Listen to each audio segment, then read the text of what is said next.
Om Shanti. Good morning. 3 जनवरी 2023 आज मंगलवार है। आज की मुरली में प्यारे बाबा ने हम बच्चों से कहा है कि बच्चे, यह पुरानी दुनिया है, दुख की दुनिया है, और इसलिए इस दुनिया से नष्ट मोहा बन जाओ। अपना बुद्धि योग नई दुनिया की तरफ लगाओ जो सुख की दुनिया है। और बाबा ने कहा है कि उस दुनिया में चलने के लिए सबको पावन जरूर बनना है और बनाना है। अभी हम सुनते हैं प्यारे बाबा के मधुर महावाक्य, ईश्वरीय महावाक्य, मीठी मुरली। आज बाबा कहते हैं, मीठे बच्चे, यह सृष्टि व जमाना दुख का है, इससे नष्ट मोहा बनो, नए जमाने को याद करो, बुद्धि योग इस दुनिया से निकाल नई दुनिया से लगाओ। आज की मुरली में प्रश्न है, कृष्णपुरी में चलने के लिए तुम बच्चे कौन सी तैयारी करते और कराते हो? उत्तर है, कृष्णपुरी में चलने के लिए सिर्फ इस अंतिम जन्म में सब विकारों को छोड़ पावन बनना और दूसरों को बनाना है। पावन बनना ही दुखधाम से सुखधाम में जाने की तैयारी है। तुम सबको यही संदेश दो कि यह डरती दुनिया है, इससे बुद्धि योग निकालो तो नई सतयुगी दुनिया में चले जाएंगे। मुरली में गीत बजा है, मुझको सहारा देने वाले ये दिल कहे तेरा शुक्रिया। ओम शांति। इस गीत में बच्चे कहते हैं कि बाबा, बच्चों की बुद्धि चली जाती है बेहद के बाप तरफ। जिन बच्चों को अब सुख मिल रहा है अथवा सुखधाम का रास्ता मिल रहा है, समझते हैं बरोबर बाप स्वर्ग के 21 जन्मों का सुख देने आया है। इस सुख की प्राप्ति के लिए स्वयं बाप आकर शिक्षा दे रहे हैं, समझा रहे हैं। यह जो जमाना है, अर्थात इतने जो मनुष्य है, वे कुछ भी दे नहीं सकते हैं। यह तो सब रचना है ना, आपस में भाई बहन है, तो रचना एक दो को सुख का वर्षा दे कैसे सकते? सुख का वर्षा देने वाला जरूर एक रचयिता बाप ही होगा। इस जमाने में ऐसा कोई मनुष्य नहीं जो किसको सुख दे सके। बाबा ने कहा, इस जमाने में ऐसा कोई मनुष्य नहीं जो किसको सुख दे सके। सुख दाता सदगति दाता है ये एक सतगुरु। अब सुख कौन सा मांगते हैं? ये तो सभी भूल गए हैं कि स्वर्ग में बहुत सुख थे और अभी नरक में दुख है। तो जरूर सभी बच्चों पर मालिक को ही तरस पड़ेगा। बहुत है जो सृष्टि के मालिक को मानते हैं, परंतु वह कौन है, उनसे क्या मिलता है, वह कुछ पता नहीं है। ऐसे तो नहीं मालिक से हमको दुख मिला है, याद करते ही है उनको सुख शांति के लिए। भक्त भगवान को याद करते हैं जरूर प्राप्ति के लिए। दुखी तब है जब सुख शांति के लिए याद करते हैं। बेहद का सुख देने वाला एक है, बाकी हद का अल्पकाल सुख तो एक दो को देते ही रहते हैं। वह कोई बड़ी बात नहीं है। भक्त सभी पुकारते हैं एक भगवान को। जरूर भगवान सबसे बड़ा है, उनकी महिमा बहुत बड़ी है, तो जरूर बहुत सुख देने वाला होगा। बाप कभी बच्चों को व जमाने को दुख नहीं दे सकते। बाप समझाते हैं, तुम विचार करो, मैं जो सृष्टि अथवा जमाना रचता हूँ तो क्या दुख देने के लिए?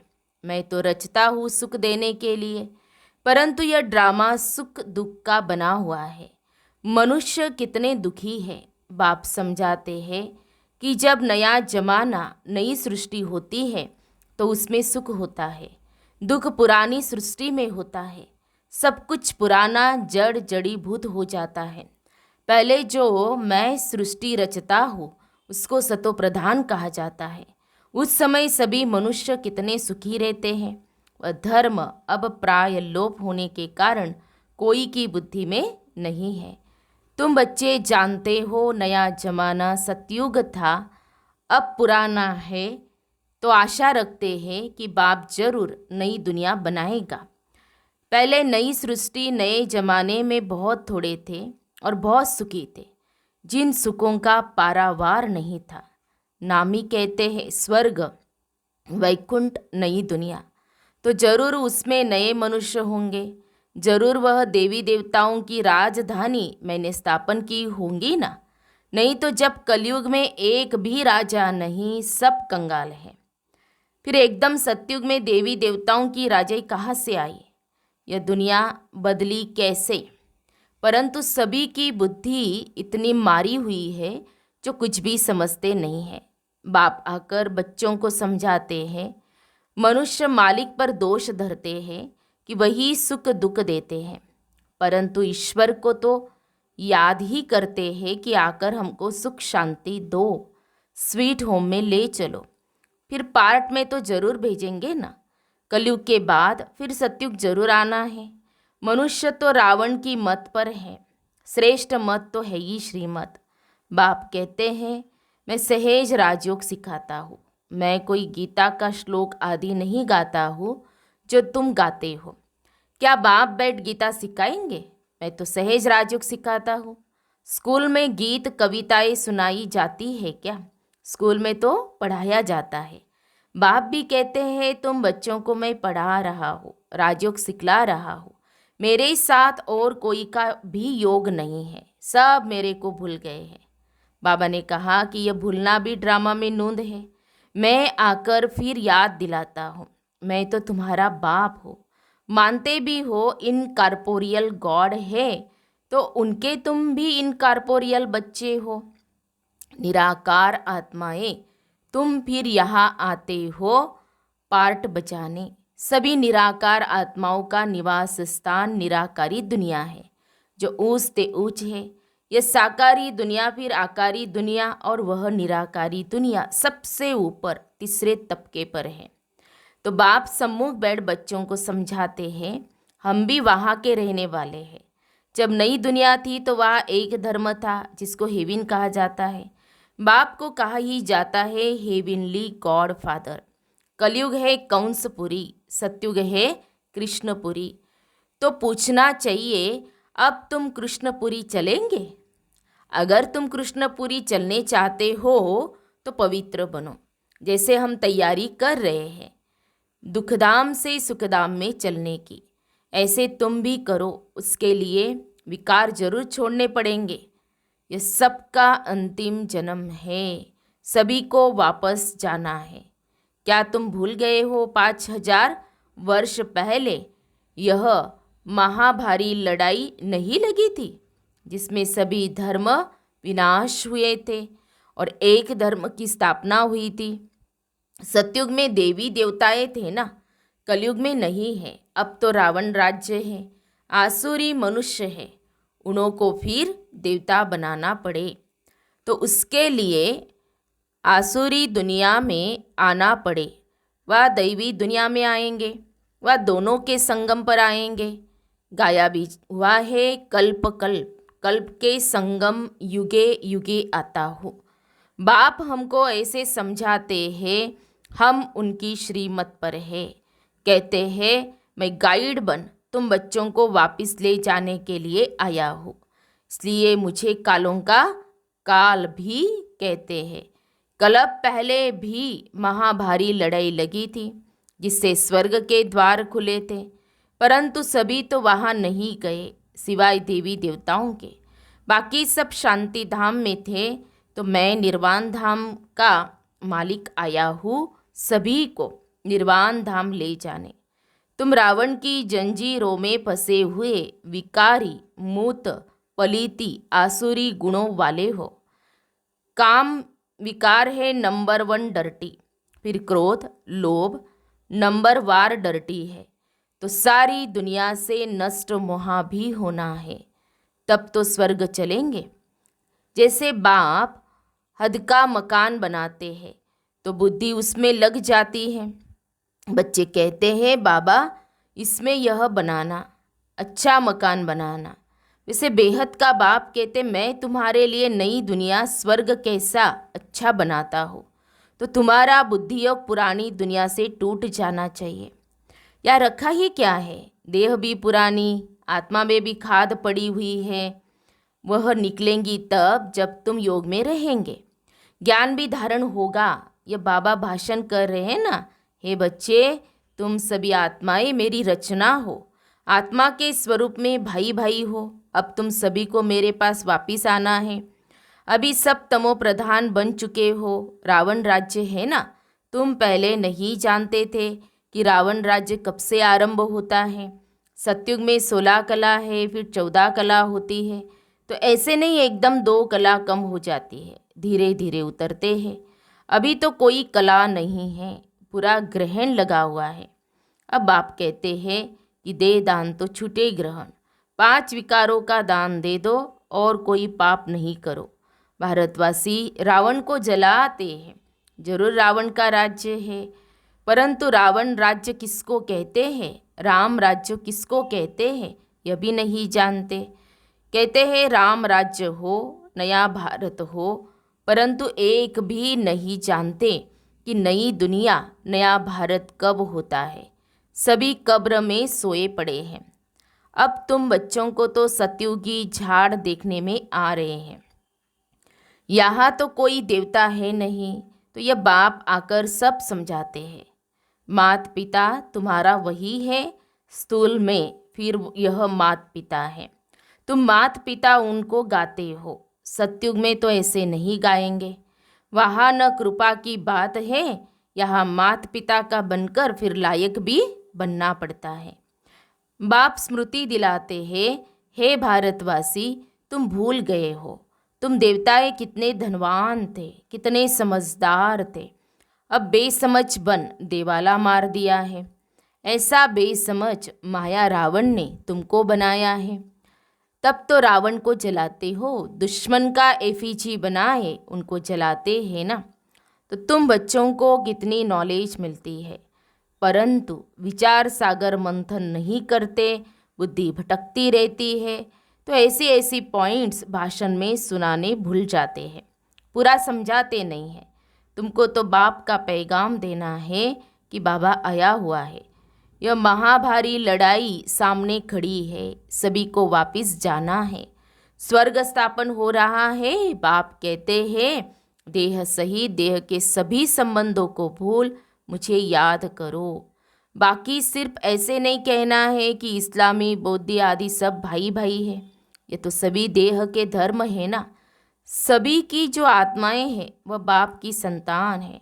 बाप कहते हैं, ये सब देह के धर्म छोड़ मामेकम याद करो।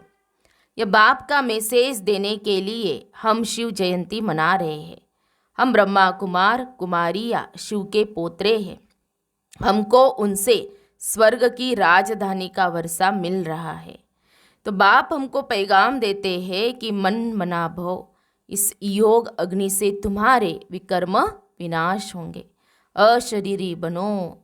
अच्छा, मीठे मीठे सिखी लदे बच्चों प्रति माता पिता बाप दादा का याद प्यार और गुड मॉर्निंग। रूहानी बाप की रूहानी बच्चों को नमस्ते। हम रूहानी बच्चों की रूहानी बाप दादा को याद प्यार और नमस्ते नमस्ते। ओम शांति ओम शांति ओम शांति। गुड मॉर्निंग बाबा, शुक्रिया बाबा, थैंक्स बाबा, पद्मा पदम शुक्रिया बाबा आपका। फिर रात्रि क्लास है। अभी तुम बच्चे स्थूल वतन, सूक्ष्म वतन और मूल वतन को अच्छी तरह समझ गए हो। सिर्फ तुम ब्राह्मण ही यह नॉलेज पाते हो, देवताओं को तो यह दरकार ही नहीं है। तुमको सारे विश्व की अब नॉलेज है। तुम पहले शूद्र वर्ण के थे, फिर ब्रह्मा कुमार बने, तो यह नॉलेज देते हैं जिससे तुम्हारी डीटी डिनाइस्टी स्थापन हो रही है। बाप आकर ब्राह्मण कुल सूर्यवंशी चंद्रवंशी डिनाइस्टी स्थापन करते हैं। वह भी इस संगम पर स्थापना करते हैं, और धर्म वाले फट से डिनाइस्टी नहीं स्थापन करते हैं, उनको गुरु नहीं कहा जाता। तो बाप ही आकर धर्म की स्थापना करते हैं। बाप कहते हैं, अभी सिर पर फुरना है, बाप की याद का जिसे घड़ी घड़ी भूल जाते हैं।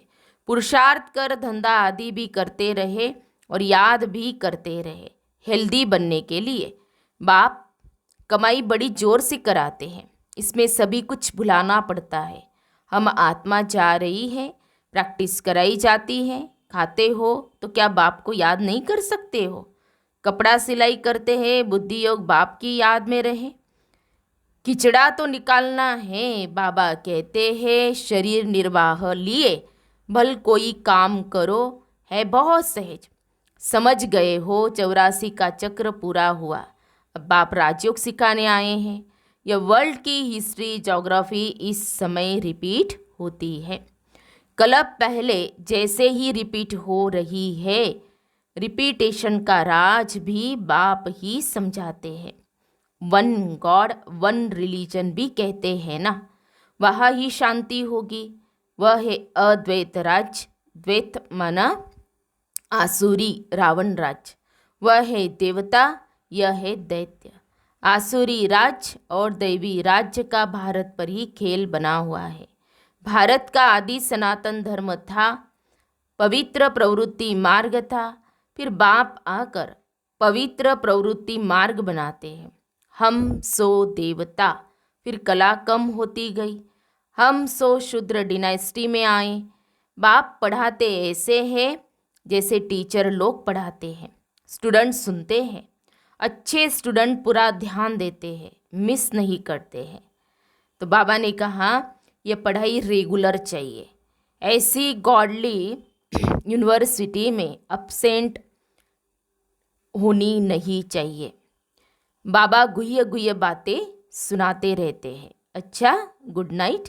रूहानी बच्चों को नमस्ते। फिर धारणा के लिए मुख्य सार है। आज की मुरली का सार 2 पॉइंट में। पहली पॉइंट, देह के सब धर्मों को छोड़ अशरीरी आत्मा समझ एक बाप को याद करना है। योग और ज्ञान की धारणा से आत्मा को पावन बनाना है। दूसरी पॉइंट, बाप जो नॉलेज देते हैं उस पर विचार सागर मंथन कर सबको बाप का पैगाम देना है। बुद्धि को भटकाना नहीं है। प्यारे बाबा का वरदान है, बाप के कदम पर कदम रखते हुए परमात्मा दुआएं प्राप्त करने वाले आज्ञाकारी भव। आज्ञाकारी अर्थात बाप दादा के आज्ञा रूपी कदम पर कदम रखने वाले से आज्ञाकारी को ही सर्व संबंधों से परमात्मा दुआएं मिलती है। यह भी नियम है। साधारण रीति भी कोई किसी के डायरेक्शन प्रमाण हाजी कहकर कार्य करते हैं तो जिसका कार्य करते उसकी दुआएं उनको जरूर मिलती है। और यह तो परमात्मा दुआएं हैं जो आज्ञाकारी आत्माओं को सदा डबल लाइट बना देती हैं। स्लोगन है, दिव्यता और अलौकिकता को अपने जीवन का श्रृंगार बना लो तो साधारणता समाप्त हो जाएगी। दिव्यता और अलौकिकता को अपने जीवन का श्रृंगार बना लो तो साधारणता समाप्त हो जाएगी। तो हम सब ने सुने प्यारे बाबा के मधुर महावाक्य। आज प्यारे बाबा ने हम बच्चों को अटेंशन दिलाया कि बच्चे, यह दुनिया बहुत डर्टी है, छीछी दुनिया है, पुरानी दुनिया है। इस दुनिया में तुम्हें बुद्धि योग नहीं लगाना है, इस दुनिया से बुद्धि योग नहीं लगाना है, नई दुनिया को याद करना है। तो नई दुनिया में अर्थात कृष्णपुरी में चलना है तो उसके लिए पढ़ाई पर अटेंशन दो, पावन बनना है और औरों को भी पावन जरूर बनाना है। और साथ साथ बाबा ने ये कहा कि अटेंशन रहे कि हर कदम बाबा की आज्ञानुसार अगर हमारा होगा तो हमें परमात्मा दुआएं मिलती रहेगी। तो हमें बाबा की दुआएं लेकर के स्वयं को दुआओं से भरपूर करना है, ये अटेंशन रखना है। वैसे अभी अव्यक्त मास चल रहा है, तो सभी ध्यान रखेंगे, अपनी स्थिति को अव्यक्त बनाने का लक्ष्य रखेंगे और बाबा को याद करने का लक्ष्य बैठ कर के रखेंगे। अच्छा, ओम शांति।